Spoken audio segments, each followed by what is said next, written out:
Good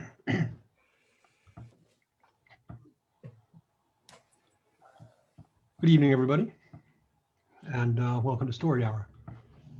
I'm your host, Daniel Marcus. My esteemed co-host is Laura Blackwell, and I hope that you're all healthy and safe and, excuse me, taking care of yourselves and each other. I know I started Story Hour early in the pandemic during lockdown, and the idea was to experience great writing and build some community in a really difficult time. Shortly after I fired it up, I asked Laura to partner with me to co-host, and it's just been going since then.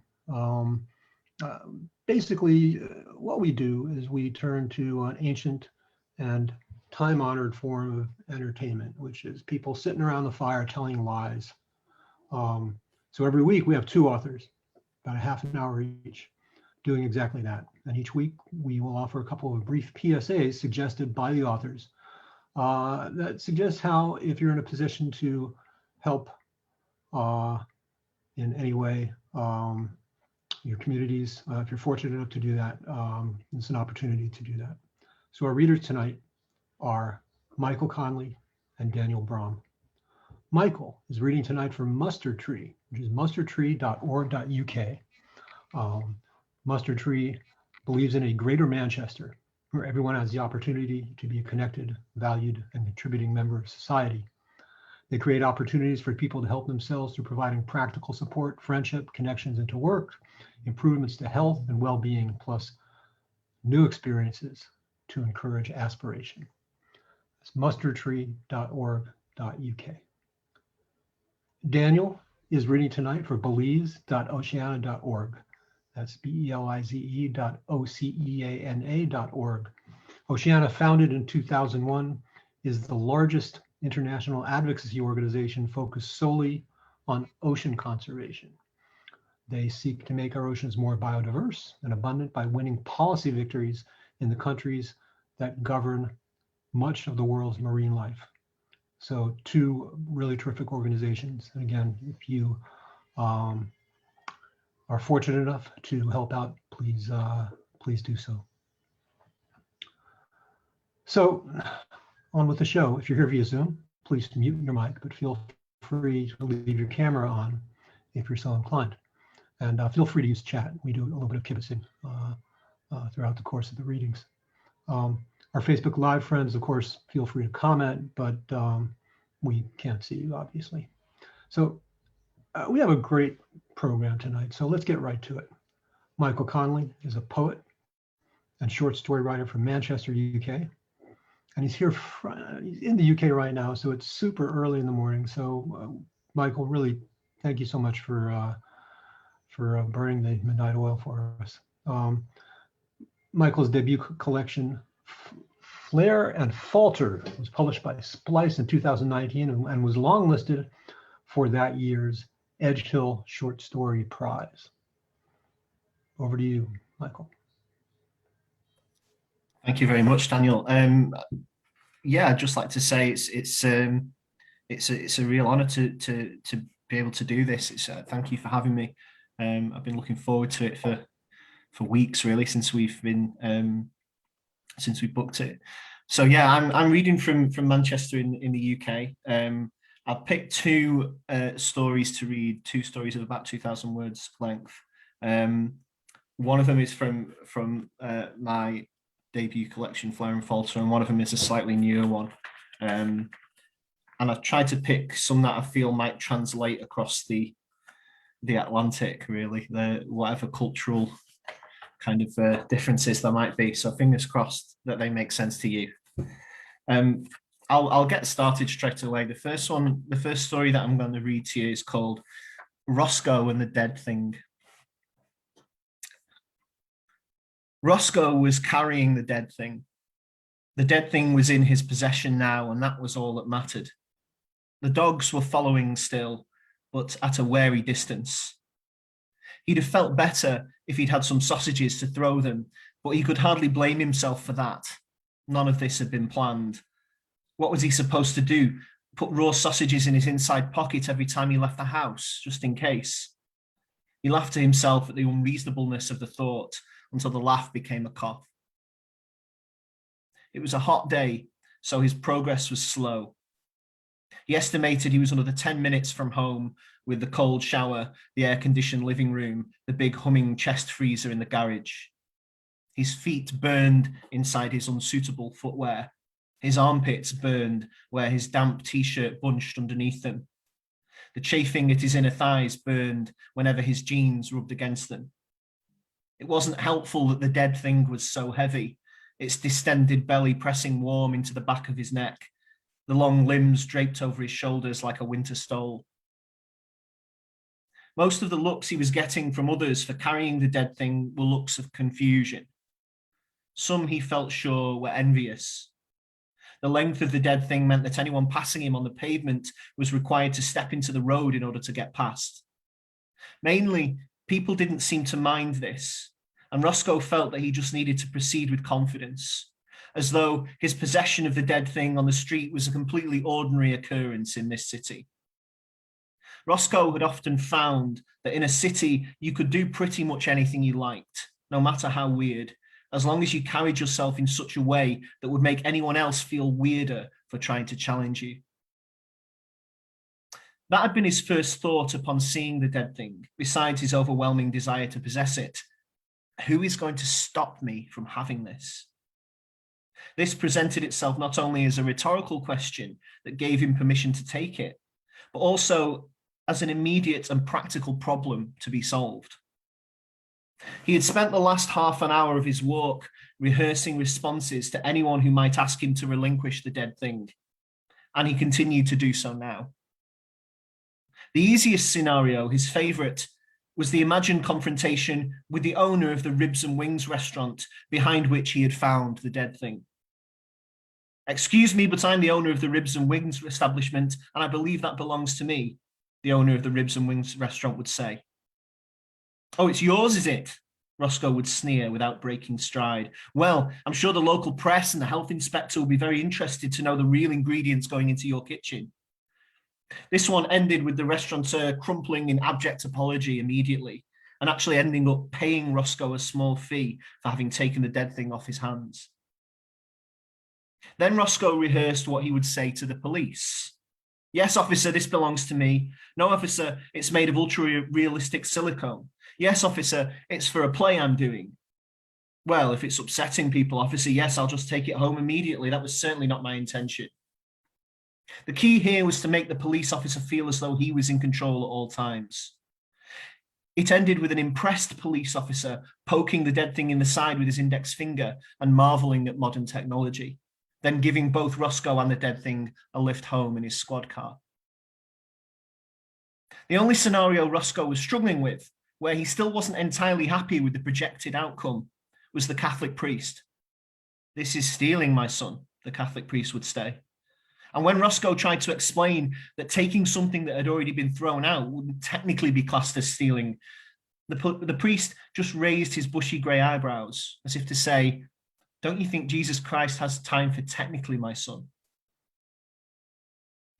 Roscoe was currently trying out, "Well, Father, would you admit that a poor man stealing a loaf of bread from the bins behind a bakery to feed his family is not committing a sin, but on the contrary may even be doing a moral good?"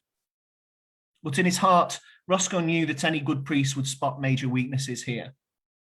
Roscoe was comfortably middle class. His family was not starving, and he had not stolen a dead thing with the intention of feeding it to anyone. In the end, he imagined just shoulder charging the priest out of the way, using the weight of the dead thing to knock him right onto his priest arse.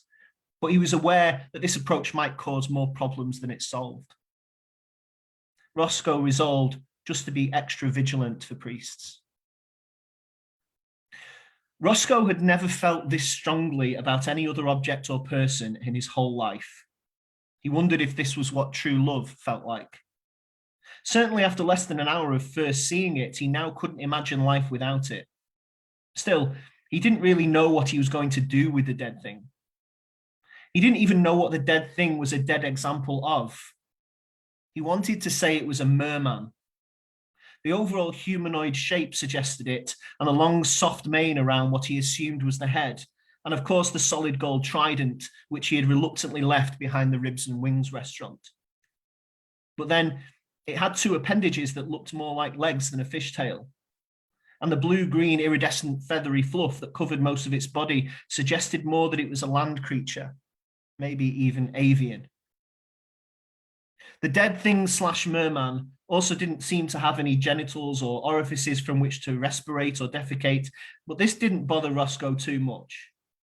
He supposed he could investigate the orifice issue at his leisure just as soon as he got home and hopefully resolve it. One thing that did concern Roscoe was the goo the dead thing was emitting from its pores. It was the goo as much as anything which made Roscoe feel sure that the dead thing was dead. It was milky grey in colour and was of a slightly thinner consistency than applesauce. It smelled bad, sulphuric, like a termite nest split by a shovel. Although he had wiped it down thoroughly with newspaper before picking it up, it seemed to have produced more during the journey, and it was now covering his hands and wrists, as well as mixing with his own sweat in his hair and down his back. As Roscoe passed the post office, one of the dogs got closer and looked to be considering an attempt upon the dead thing, as they had each been doing one by one periodically since he'd picked it up. He wasn't afraid of them. They were all medium-sized at best, and most of them looked weak. They didn't seem smart enough to team up and pose him a bigger problem. As the dog reached his ankle, he stopped and let out an assertive bellow, and it immediately gave up whimpering. Roscoe quickened his pace slightly at the thought of all the people who would be jealous of his possession of the dead thing. He imagined taking people down to the basement on exclusive tours for a small fee. He imagined his brother's face especially, the eyes and mouth widening as the chest freezer opened and the icy smoke cleared. "Well, old chum," his brother would say, "I have to admit defeat on this one." And almost immediately in the saying of it, his brother's expression would relax, his shoulders loosening as though a great weight had been lifted.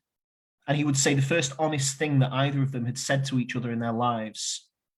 He would say, "Roscoe, I know that I have always been the one that mother and father favoured, that I am a successful entrepreneur who made wise investments at fortunate times, that my house is much bigger than yours and my family more beautiful and I have 3 cars, but I must admit that I would give it all up for ownership of this extraordinary specimen." And the two would embrace, and Roscoe would promise his brother that he could come for supervised visits of the dead thing at any time, while also making it very clear that it was never ever to be removed from the property. It wasn't that Roscoe was unaware that there were people better qualified than he to take responsibility for the dead thing.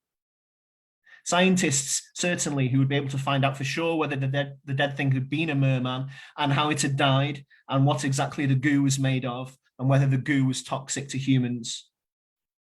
Roscoe was fully aware of this. He just didn't care. He had seen the dead thing, wanted it, and taken it. Despite his efforts to really visualize the cool air around the chest freezer, Roscoe really was horribly warm. His lungs felt as though they were going to explode and his thighs and calves ached with exertion. He stopped at a pedestrian crossing. He spotted a group of 4 teenagers arguing and silently prayed that they wouldn't notice him. "What's that?" one of them shouted, pointing at the dead thing. Roscoe smiled thinly and nodded, avoiding eye contact. The youths approached him. "What is that?" the tallest one asked. Roscoe quickly tried to recall whether or not he had rehearsed the conversation with curious, vaguely threatening teenagers, and cursed himself when he realized that he had not. "I don't know," he was forced to reply lamely. "You don't know? Then why are you carrying it?" The one drinking a strawberry milkshake laughed. "Are those your dogs?" asked the one with the acne. "No, they're not my dogs," Roscoe replied, relieved at last to field a question with an unambiguous answer. "They look like they're your dogs," the bald one countered suspiciously. This was not going well. "Well, they're not. They're probably just attracted by the smell." Roscoe once again immediately lamented his own stupidity as the teenagers stepped towards him all at once and inhaled theatrically. The pedestrian crossing beeped and the green man appeared, Roscoe hurried across the road to a shouted chorus of disgust from the teenagers, who informed him that the dead thing stank, and that he stank, and that he was a weirdo. He felt the strawberry milkshake hit his back and explode, and he heard them laughing. The milkshake was actually quite refreshingly cold and was no messier than the goo from the dead thing, so he didn't mind as much as he might have normally. In some ways, it was beginning to dawn on Roscoe that the dead thing might not be the prize that he had first hoped it would be. But what was he supposed to do? Just put it down and walk away? He could no more imagine doing that than he could sprouting wings and flying. Yet again, Roscoe felt lucky that he was so easily able to push thoughts like this right back until they felt distant and blurry. He reached the end of the street on which he lived. He wasn't sure if the dogs had made it across the road or whether the teenagers would decide to follow him and throw more milkshakes. He began to run, despite the pain in his muscles and the aching in his back. As he ran, the dead thing's limbs slapped against his chest, and the whole thing bounced at the point of contact at the back of his neck.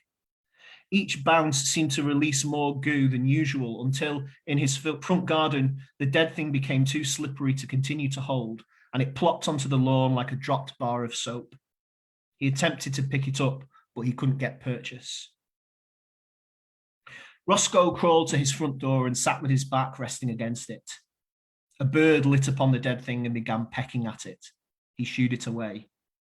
He knew that his wife wouldn't be home yet, but knocked on the door anyway. It occurred to him that he should rehearse an explanation just in case she did answer, but he felt suddenly tired. He heard the dogs barking in the distance. It seemed important that he continue to protect the dead thing. The dead thing was in his possession now, and that was all that mattered. He crawled back to the middle of the lawn where it lay and lay down next to it. Mustn't fall asleep, he thought to himself as he fell asleep.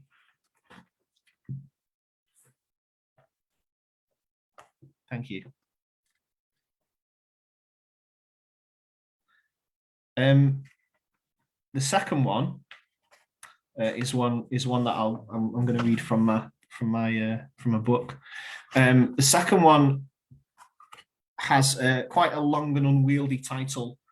I was thinking about kind of how the UK US thing might translate in this one. This one mentions a footballer, or I should probably say soccer player, called Wayne Rooney. I don't know if anybody has heard of him. In England, I wouldn't have to explain who he is. He's very famous in England as a footballer, but he's not central to the story, but it might be worth just mentioning who he is. So this one has a slightly long and unwieldy title. Oh, so people are saying, Steve's saying we know him. Okay. I think he did go and play in America. This one has a slightly long and unwieldy title. This one is called The God Quetzalcoatl Has Retired and Now Runs a Pub in South Manchester. He likes this new work, granting recurrently the single recurring prayer of the drunk, the way the sallow light drags rubies through the bottom of a pint of stout. He loves the early afternoon lull, the heavy silence punctuated only by the occasional cough or the bright jangle of the fruit machine. Even the stench of the gents' toilets, which he's never been able to fully eliminate, is at least honest. The days are so still, he's forgetting what it was like to be a god. Lots of heat, a little light, smug superiority, unmanageable mood swings. In his last clear memory of Tenochtitlan, he is weak and sick.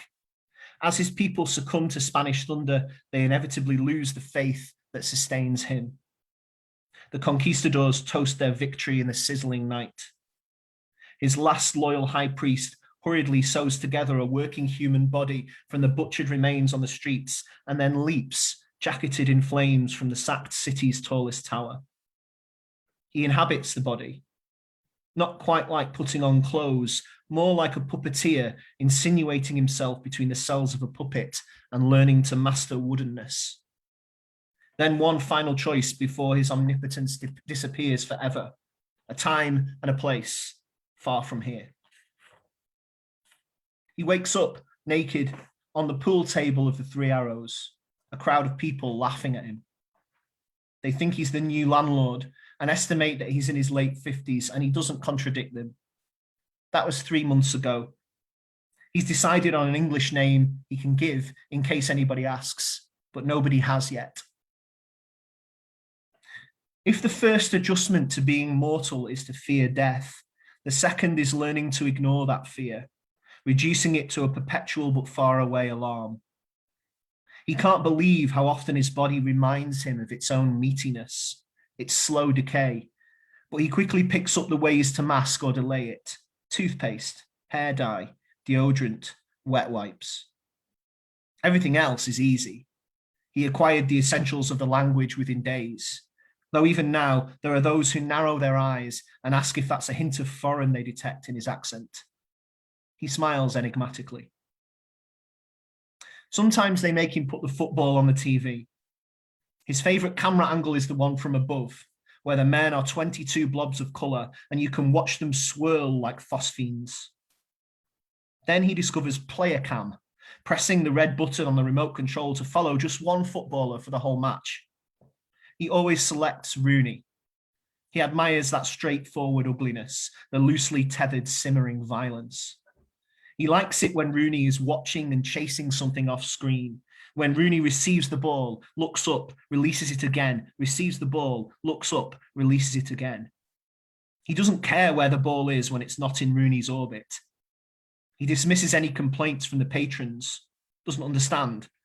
If you don't want to watch Rooney, why do you keep singing his name? Neither do they understand him. They suggest he's lonely, that getting a dog might help. He's directed to www.failedguidedogs.org.uk, where he scrolls through pictures of the weak of heart, the distractible, the slow learners, losers in a game they didn't realise they were playing. Some of them aren't even looking into the camera for their photographs.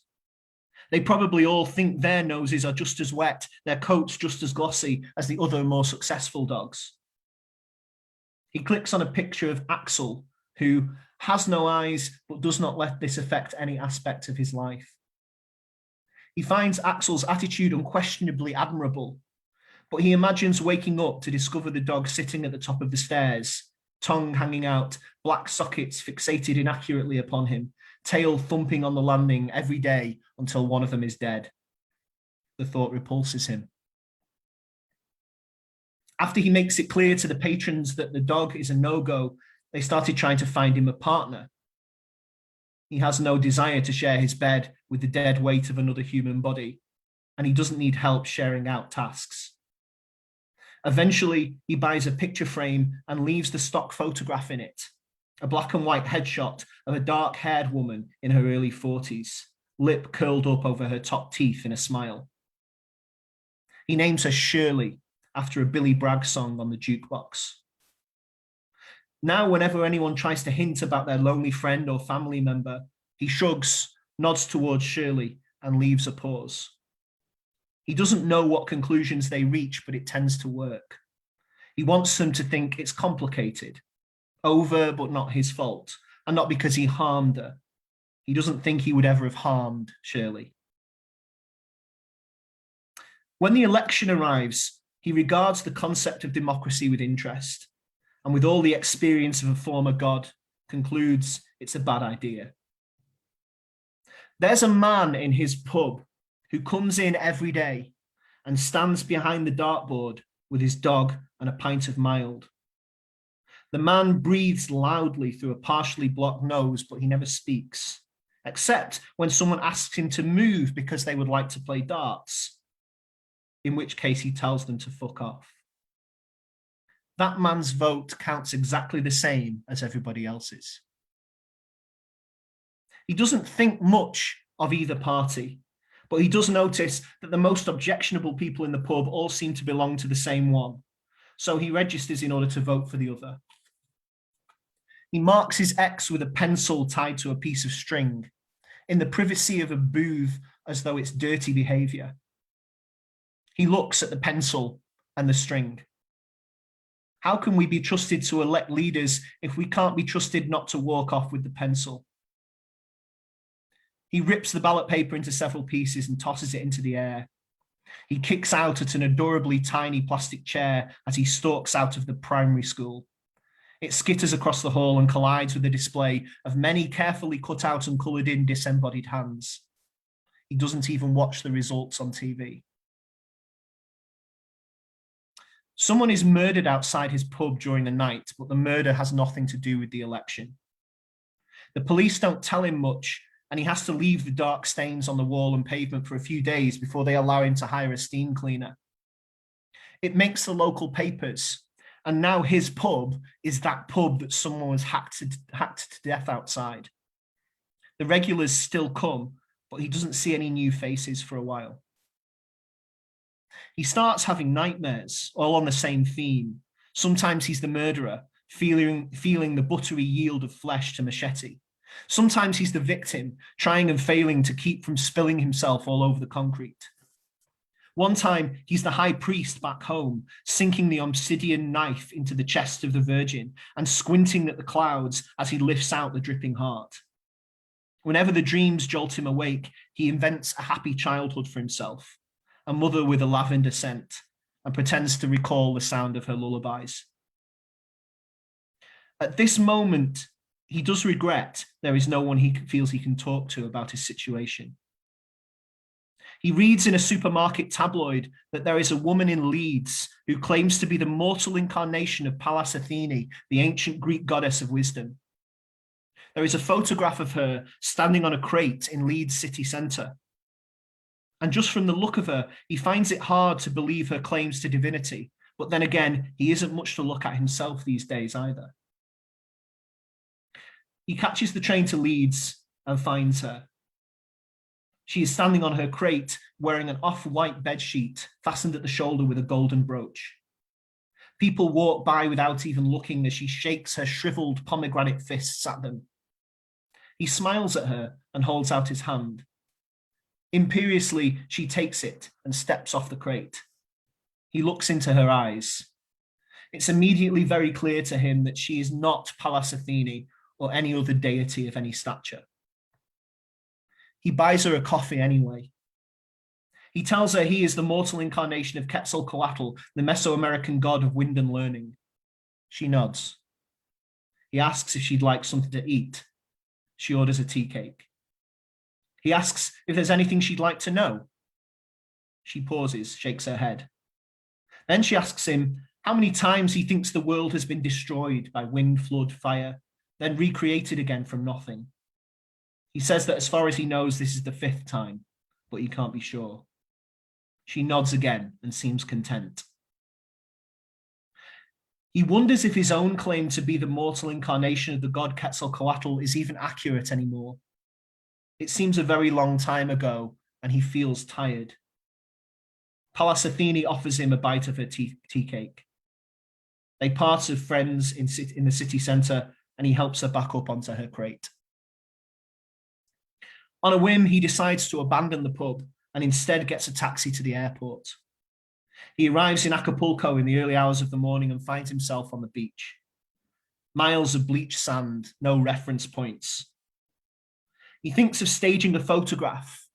He'll dangle his thumb close to the camera lens while someone far away looks up in terror as if a giant sky thumb is crushing them. But he's alone. Instead, as the sun rises, he takes a photo of a bird flying towards him, which is either very large and in the distance or very small and almost upon him. As the sun climbs higher into the sky, the beach fills up with bathers. He buys a towel and a cheap paperback from the hawkers along the esplanade.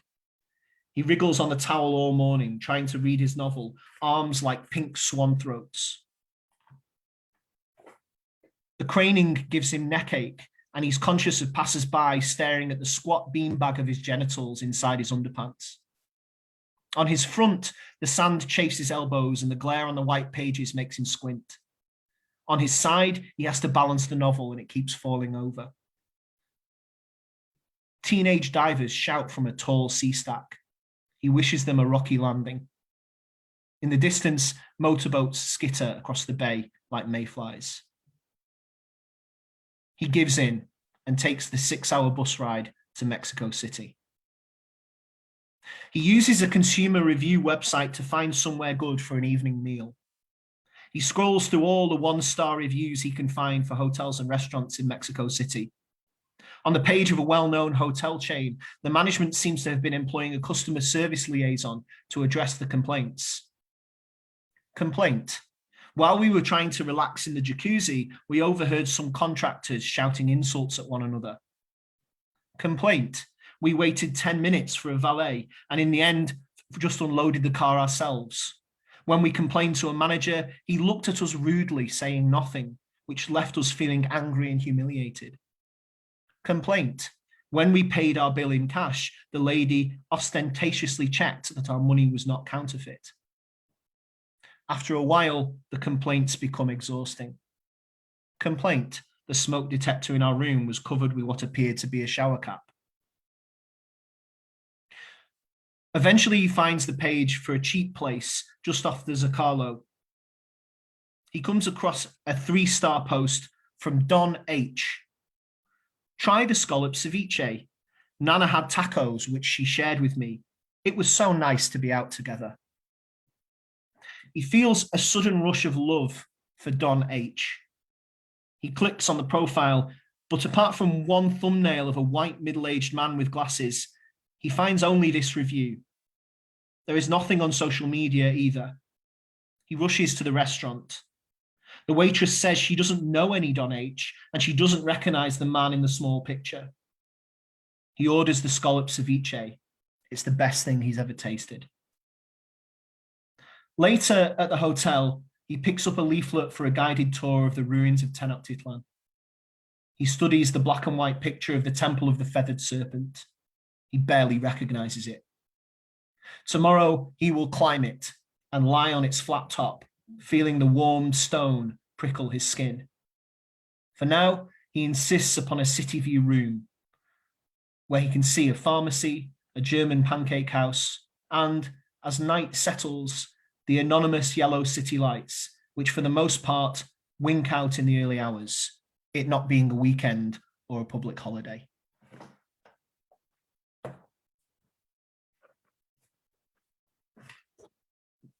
Thank you, everybody. Thank you so much. That was lovely work. I kept laughing and then feeling guilty about laughing. Yes, that's exactly what I'm after. Nice work. Thank you. I'm now just looking at the really lovely comments that I've obviously missed, so I'm just going to enjoy those, I think. Thank you for listening. So typically we just take a moment to let the work resonate a bit before we context switch over to the next author. So I'm just going to breathe once or twice.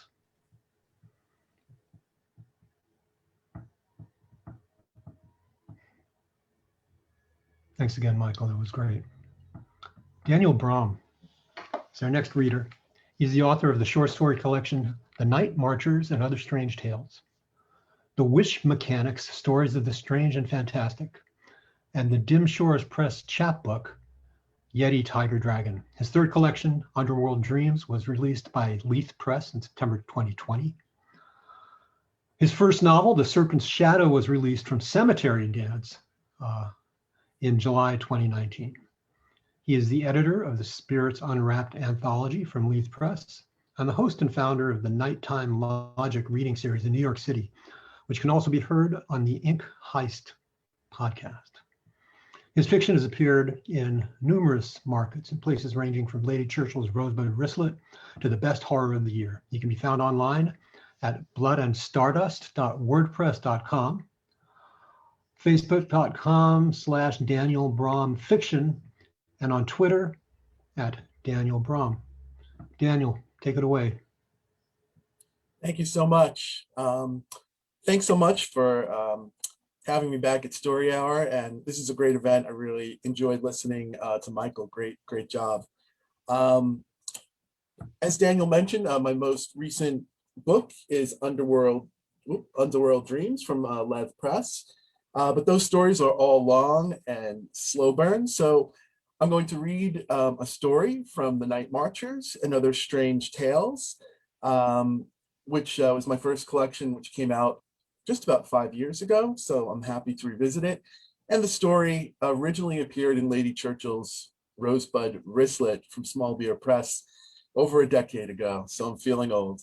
This one's called The Music of the Spheres. The song was a year long and had been playing for months when I stumbled into the room.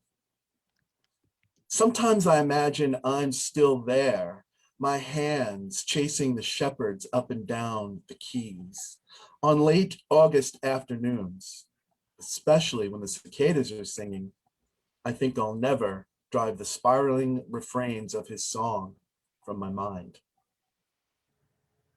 A couple of weeks ago, one afternoon before rehearsal, I sat at my piano waiting for Jack. The top was open and the mics were set up. The back room where we recorded was full of gear, but no Jack. Ancient oaks shaded the yard in my old house from the late afternoon heat. Hidden among the summer green leaves, cicadas buzzed symphonies. A Long Island Railroad train was rumbling into the station down the block. Hopefully Jack was on that train. We had a CD to complete, and after that, a show to put on. We weren't getting any younger. Life, and rock and roll especially, waits for no one. The problem was that an hour here, an hour there didn't seem like much, especially to easygoing Jack. After months of rehearsing and recording after work and on weekends, I had recently admitted to myself and to Jack that something was missing, even on the tracks we both liked. I could hear that elusive something in my mind, but we could never translate it, never hit it when the tapes were rolling. Jack knew it too. He was born ready to be a rock star, but the hard work of laying down tracks and writing focused songs didn't come easily to him. Session by session, as he realized all the sweat that went into making an album, a sadness grew in him. We loved to play and sing. When we clicked, which more often than not we did, it worked pretty well. The dream was alive, another candle lit against the darkness, each song more fuel to keep us going another day. The gate opened. Jack, and a slender guy with thick, long, neatly tied dreads, walked past my window. Their instrument cases were slung over their backs. There was always an element of chance to every session with Jack. He might show up one day high as a kite, the next on no hour's sleep with a trio of exchange students he had met the night before at the knitting factory. Other times he was bristling with energy, brilliantly nailing his parts after only a few takes. I let them in through the back door into the kitchen and offered them the iced ginger tea with lemon and honey I had ready for my vocals. "Dave, this is Roger," Jack said. "I was practicing my part, singing to them on the F train, and we got to talking about the project. He plays with Noah Soul." "Nice to meet you," Roger said in a deep baritone with a humble smile. "Thank you for having me today." "Thank you," I said. Noah Soul was a serious old school big band leader from the 50s, which meant this guy probably had some serious chops. "Noah Soul? You look a little young to be playing with that crowd. He's still alive?" "And kicking." I wasn't sure why Roger was here, but I trusted Jack.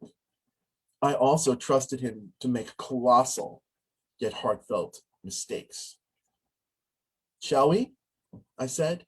Some of my hesitation must have showed, though. "I'd be honored," Roger said. "Noah encourages all his players to expand their horizons and experience what other music is being brought into the world by our brothers and sisters." He spoke like some hippie Rasta. Hopefully he didn't play like one. "Cool," was all I said. Jack plugged in. Roger opened his case and took out his slender soprano sax. Cue up the rhythm tracks to Sacred Spiral, Jack said. We can jam over it. Sacred Spiral was our most ambitious song. It started out slow and built up into a long instrumental meant to symbolize the desert waking up and the creative awakening we'd felt when we'd gone on a road trip last March into the Utah desert near Moab. I cued the tracks and let them roll. I knew from the first harmony that Jack was on. Roger came in with whispery, breathy notes, acting as a third harmony. I liked it. By the time we came to the crescendo, we were locked in.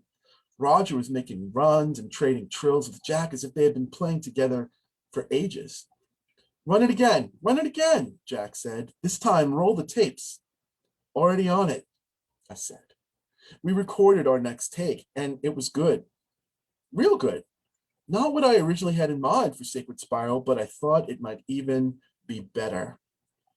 We put down our instruments and went into the kitchen for more tea. Nice playing, man, I said. Where'd you learn to play like that? Jupiter, he said, matter-of-factly. I smiled, realizing he wasn't going to say anything else. Jupiter as in Jupiter? I asked. Yeah, as in I travel the spaceways, learning music as I go, he said. Cicada careened from the trees, buzzing and clicking against the window. Come on, man, Jack said, smiling. What kind of shit is that? You're from Jupiter and I'm Mork from Orc. Nanu Nanu. If I had said the same thing, it would have sounded all wrong and hostile, but Jack could speak his mind like that and get away with it. Roger laughed. Of course I'm not from Jupiter, he said, though sometimes I can feel its eye upon me. Its great storms alive with energy. I say I'm from Jupiter in recognition that we all come from the same place, the stars. Not in spaceships, no. But you and me and everyone and everything around us, we're all born in the stars, right? I nodded and listened, letting him go on. Our bodies are organic machines made of carbon and water and heavy elements, all born in the hearts of stars. The stars burn hydrogen into helium, and then it gets older and older and hotter, forming every element ever known. When it dies, it blows up, spouting them into the universe. That's how we are born, everything. So when I say we are brothers, I do not say it lightly. We may have once been molecules side by side, waiting to be born in the heart of a star, traveling the spaceways together. Whoa, dude, Jack said. Sacred Spiral, he gets it. Roger laughed. Yes, you could call it a sacred spiral. I feel an echo of it in your song. I hear you, I said. For some reason, I was uneasy with his praise. Sacred Spiral is just about feeling free in the desert. All this peace and star love is cool, but I just don't buy it. Look at the world today. I don't want to talk negativity, but look around at what a mess it is out there. Jack was listening intently. It doesn't care whether you buy it or not, Roger said. The universe is one whole, fractured at the beginning of time.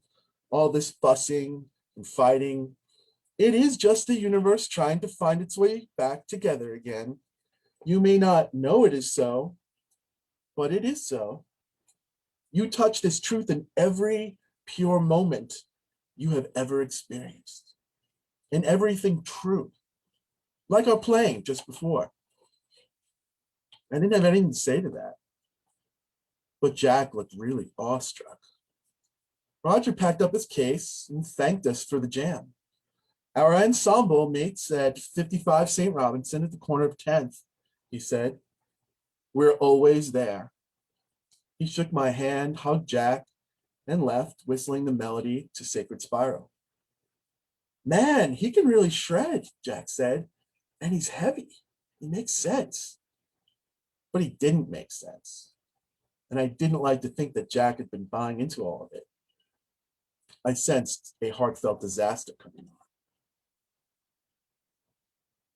Jack was late for the next rehearsal and flat out didn't show for the one after that. He didn't even call.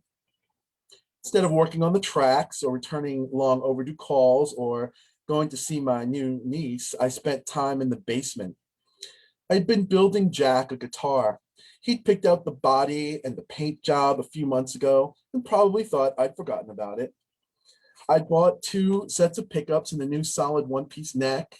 I shaved the frets down so the action was real nice, so even I could play the high notes easily. When it was done, it would sound like an old Gibson, real warm and resonant, but without that $2,000 price tag. I was worried about Jack and kept working on the guitar.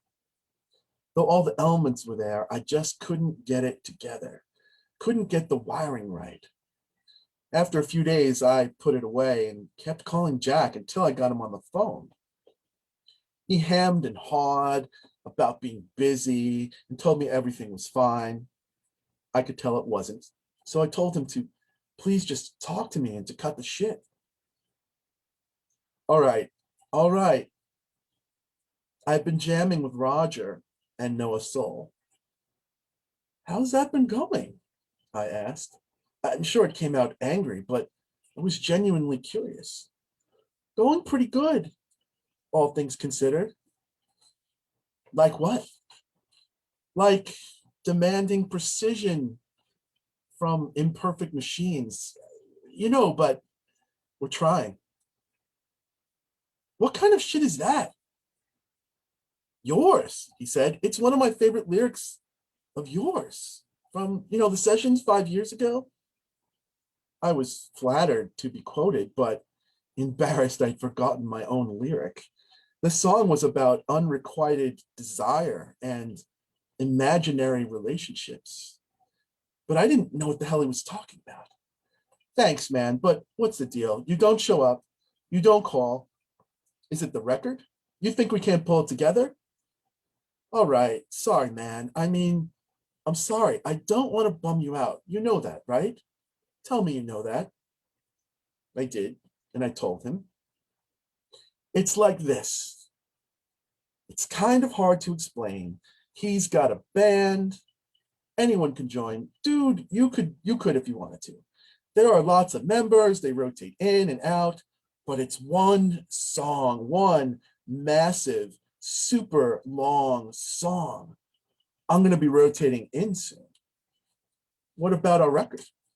Well, this song, man, if he's right, the record isn't going to matter anymore. What the fuck is that supposed to mean? Sorry, I got to go. Hold on. You can't say shit like that and just go. But he'd already hung up. I went online and looked up Noah Soul. The first hits were newspaper articles with pictures of him in a robe on the streets of New York. He was really odd looking, tall as hell, long, spindly arms and legs, and a really big head. It almost looked elongated, like one of those oddball pharaohs I'd seen on the Discovery Channel. The caption read, "Spaced out jazz man on NYC walkabout arrested by NYC's finest." The next article was his obituary. Noah Soul had died 9 years ago. So who the fuck was Jack jamming with? I circled around to the record shops, called the ones that still sold LPs and had big jazz collections down in the village. Some kid told me his boss did a weekly jazz show on public broadcast, probably knew a boatload about Noah Soul. I jumped on the LIRR and an hour later I was in the city and on the subway to Bleecker Street. The record shop was bustling and I asked a portly man with a bad comb over if he had any Noah Soul records. "So, you're the cat that called about the shepherd. You look a little young, but right on." "The shepherd?" "Noah Soul, the cosmic shepherd, his nickname. And one of his signature songs from 1961, "We travel the spaceways," he crooned in a croaky falsetto.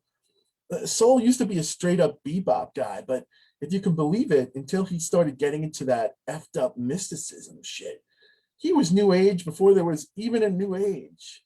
Music of the spheres is what they call it. Pretty far out philosophy, complicated stuff. Try me. Okay, for starters, it was the dominant worldview before the Renaissance, as in what everyone believed in as what was the nature of everything. The big thing was sacred intervals, had to do with the space between the planets and some sort of correlation to the space between everything. You ever see those books where they show telescope pictures of far out galaxies side by side with pictures of cells under microscopes, and they look the same? Nope, of course not. You're some punk ass kid from the burbs. Don't feel bad. I only know because I'm so into the Shepherd. You know I do the jazz show Sundays, midnight to 4 on WNGO. Yeah, the kid told me. Right on. All right, Ben, check this out. He fumbled through a box of video cassettes under the counter. Then he went over to the VCR behind the wall-mounted TV and took out another tape and put another one in. The screen filled with a full brass orchestra assembled in the Hollywood Bowl. Noah Soul stood before them in a long, colorful robe and what looked like a cheap foil crown. He conducted, danced, babbled, and played his piano. The players were out of their chairs, some dancing solo, trance-like, and others marching off the stage and into the crowd. It was wild. You dig it? Yeah, I said, not what I expected, but it's cool. You into jazz? Taking a class or what? He asked. Research, honestly. Helping out a friend. Right on. Okay. Here's one more fucked up thing about him then. Soul claimed to be working on a song based on the sacred intervals that would bring about the end of the world. The rumor among music of the spheres purists is that such an end-all song is possible, but the debate is whether it would lead to the end of the world or a gateway into a new reality. Is that real? Stupid question, we're still here. But he did die before he could complete it, so who knows? Supposedly his old players have resurrected the ensemble and are still working on it. But that's all bullshit. I wandered out of the store and into the street feeling dazed. It was all bullshit, like the guy had said, but I had a bad feeling. I phoned Jack's place. One of his roommates told me he had left hours earlier with his guitar. Of course, I knew where he was going. I headed towards 10th.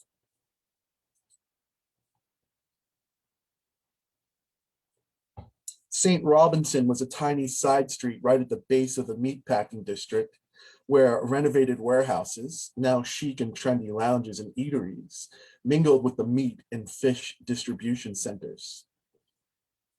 55 was an old walk-up plastered with faded papers and flyers advertising shows and parties with dates long past. I went up the steps and found the front door unlocked and ajar. Then I heard the music. The soprano sax played a whispering refrain, like a bird waking up in the dark of night. You could hear the darkness and the bird singing despite it. Roger. Congas moved the beat beneath, and then I realized dozens of other instruments had joined in, their simple parts together forming a complicated whole. I walked inside. The front room was packed with black music stands and folding tables. Notebooks covered the tables, musical scores, star charts, all annotated in a wild, flowing scrawl in a language I did not recognize. The music was louder, more layered, but I couldn't figure out where it was coming from. I cut through the room and into the kitchen. Two construction workers who looked like they'd just come off work sat at the table. strumming guitars. Their playing was sloppy, but they were intensely focused and didn't bother to look up at me. As I realized their amateur chops somehow fit into the song, the bad feeling I'd been carrying around began to vibrate like a noise through my body. I couldn't explain it, but these two amateurs playing sloppy chords was the scariest thing I'd ever heard. I backed out of the kitchen and into a hallway off the main room. They never looked up. A trio of girls, NYU students or wannabes, were high stepping down the hall, banging pots and pans with wooden sticks. An old lady in a cocktail dress grabbed me by the wrists, forcing me to dance with her. Which way do you see it? She implored. Infinitely expanding or someday collapsing back from a lack of force just to become another super black hole to explode and start again? What? The universe. The universe. We're all tracing the steps of this dance. We just don't know which one. Infinitely expanding, one of the girls said with tears in her eyes. I just know it. I saw an open door and stairs leading down at the end of the hall. I broke the old woman's grasp and dashed down the stairs. Batik tapestries covered crumbling brick walls. Brown water stains blended into the crude diagrams of the solar system, drawn in black magic marker over the batik's yellow designs. Light filtered in through dirty cellar windows onto the 40-plus musicians sitting on folding chairs, playing their hearts out. Jack was there, crammed in between Roger and a trumpet player. He was strumming his old ovation with the absent look in his eye I knew so well. The look that told me he'd been struggling to catch the groove and had finally locked in. His shaggy hair was a bit longer and his boyish face covered in stubble, but it was him all right. I loved him like a brother, and musical moments like the one I knew he was having now, those fleeting glimpses of gentle, true spirit, he had once said, were what we had lived for, and yet I was here to bring him away. A heavy reek of sweat and old guitar strings, spit, and valve lubricant oil hung in the air like ozone. I could feel in my bones, as sure as the ringing when Jack and I locked pitch while harmonizing, that something was brewing here. Something was being birthed in the music. I wanted to join in, get behind a piano and add the fat syncopated chords that the song was just crying out for. They belonged with Jack's guitar part, which along with the drum and bass was weaving a basket, tightly wrapping around the snaking cadences blaring from the mad cacophony of horns. Then the player next to Jack trembled and dropped his horn. I saw the whites of his rolled up eyes as he slumped forward. In the seat behind him sat a sax player, dead and rotting, his horn still hanging around his neck. Whatever it was I had heard in the music was gone. I dashed across the room. Song or no song, I was getting Jack out of here. I pictured my hand closing around Jack's wrist. I pictured myself yanking him out of that chair, pulling him across the room, up the stairs, and out of this mad place. But I didn't actually do any of those things. I couldn't move. The music went on. Dust circled like planetary rings. Jack was locked in the groove. The cadences and circling phrases deepened, widened. In my mind's eye, I pictured two serpents entwined in the double helix shape of infinity. The song was calling out for a piano part to bridge all these parts together. Noah Soul, join us, Roger said, his voice pitched to carry over the music. Your spirit is in this place.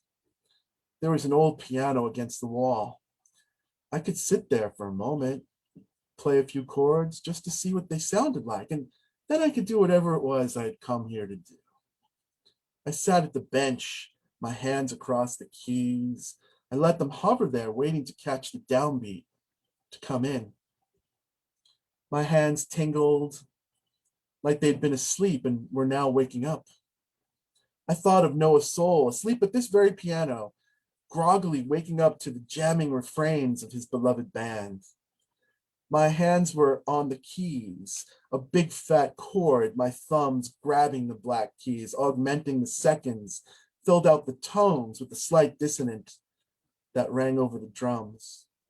The band had cut to just the percussion, the bass, and me. Then Roger and Jack came back in, trading a soft, fast trill that reminded me of Sacred Spiral. It was powerful, thrilling. It felt right. It felt like home. Jack smiled, not at me, to himself, but I knew what he was feeling. I felt the same way. My hands moved up and down the keyboard. In my head, I was still watching Noah's soul, his hands moving with mine, until I was unsure if he was following me or I following him. They were right about the song. There was power here, something real, something alive, and they were very, very close. To what, I don't know. But I knew in my bones that there was still something missing. Noah's soul knew it too. My playing had brought them closer. I could feel it. I knew it as sure as I knew that rain would fall from the sky, sure as the cicadas' summer symphonies would cease come fall. I was far too familiar with the maddening feeling of being so close. Was that why he brought me here? To search with them. Was that why I was brought into the equation? They were ready for the next movement, but I didn't know where it would lead us. But I wanted to know. So I played on. The band came back in. Roger and the other sax players stood in their seats, swaying and bopping like in the video. The construction workers had come in from the kitchen. They were pounding on their guitars like drums. The girls from the hallways danced with the conga players. The old woman had some weird three-stringed instrument in her grasp. After a few more measures, half of the band was on its feet, marching around the room in interweaving orbits.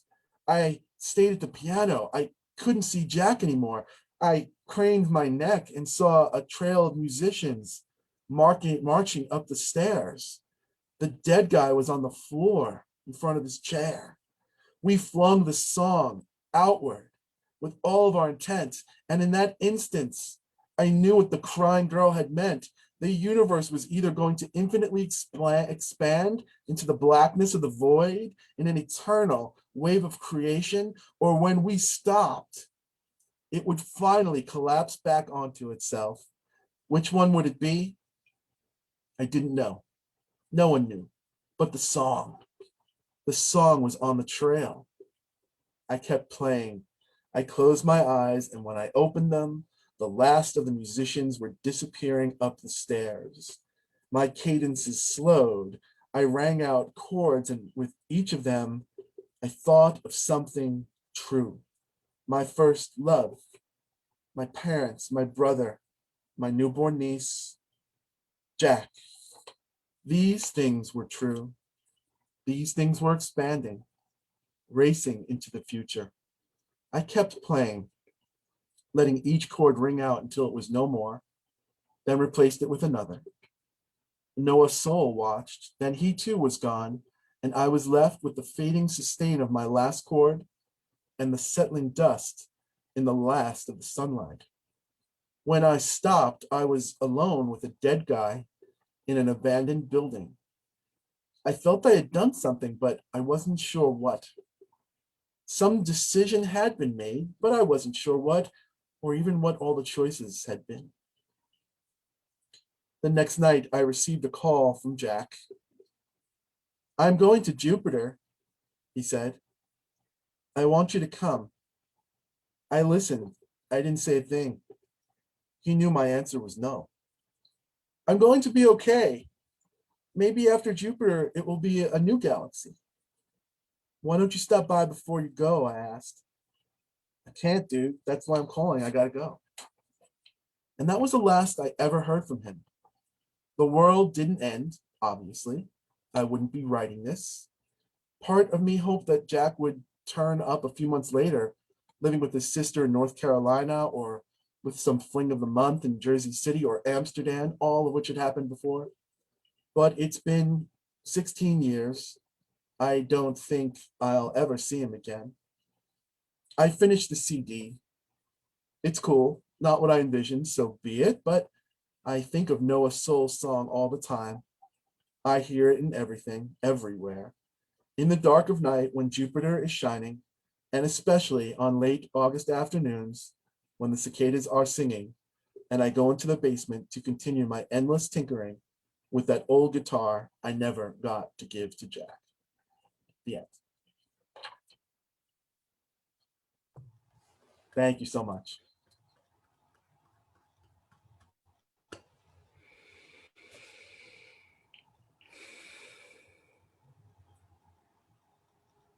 Thank you, Daniel. Lovely work.